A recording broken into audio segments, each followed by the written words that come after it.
Well, hello and happy Friday to everyone out there. Pastor Jeremy DePina having the opportunity to come and share with you the devotion of the day again. Just a reminder, this Sunday is Father's Day, so happy early Father's Day to all of the dads and grandfathers that are out there. A reminder to everybody else to do the best job we can celebrating these great, wonderful Christian men in our lives and the gift of God that they are to each one of us. Please also join us for our service. We're right in the middle of our series at the movies. We have an exciting movie for you this week. We're actually going to be focusing on the epistle or New Testament text for our service on Sunday. So I thought for our devotion today, we could actually look at a small piece of the gospel text that we're not going to hit as much. It's a story that is probably very familiar. We talk about Jesus sharing the parable of the sower, but I want to look at one that comes just after that. It's actually called the parable of the weeds, in which the parable of the sower is kind of taken into a different context, and Jesus shares something very unique with us. If you're following along, just a couple of verses today. We're going to look at Matthew chapter 13, and I'm just going to read verses 24 and 25. It says, Jesus told them another parable. The kingdom of heaven is like a man who sowed good seed in his field. But while everyone was sleeping, his enemy came and sowed weeds among the wheat and went away. Oh, could you imagine that? Have you ever grown a garden before? Maybe tried to put some roses maybe in the front yard. Maybe you're just trying to take care of a lawn. And after some time goes by, it's almost with certainty that little weeds are going to start popping up. Maybe they showed up because they drifted over in a dust storm from a neighbor's yard. Maybe they showed up because you have somebody that mows your lawn, and the lawnmower that they were using was used on another lawn that picked up some different spores. Who knows? In either way, dealing with weeds is just horrible. You're trying to do something good, something productive, and all of a sudden something comes along. It's there to be able to choke out the plants. It doesn't look nice. It's just a bother to be able to deal with. Now imagine what Jesus tells these individuals that are listening to him in this parable today. That this sower has gone out, he's sown the seed, and not by accident does any of this stuff float over into this man's crops or just happen to show up, but it's on purpose. Somebody comes, an enemy, and plants in the middle of the night some type of bad seed to be able to wreck this individual's crops, to be able to give them some type of heartache. How horrible is that?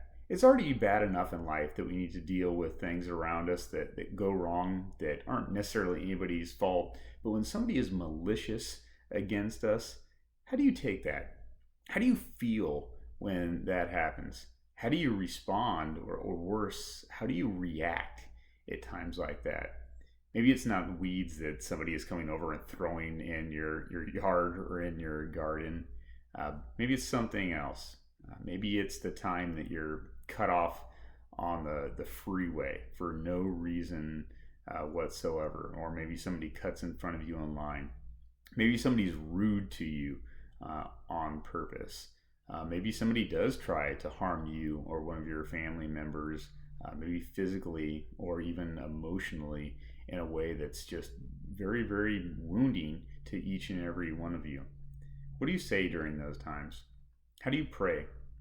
Do you pray that God will have vengeance upon them? Do you pray that God will be able to take care of that individual?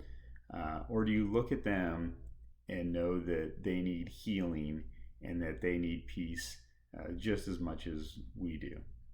It's a hard response to be able to be able to look at others, especially those who maybe we think are our enemies. Maybe they are our enemies, and we recognize that they need forgiveness and that they need love just as much as we do.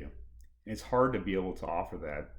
And it is true, while we need justice in our world, we also need forgiveness among many things.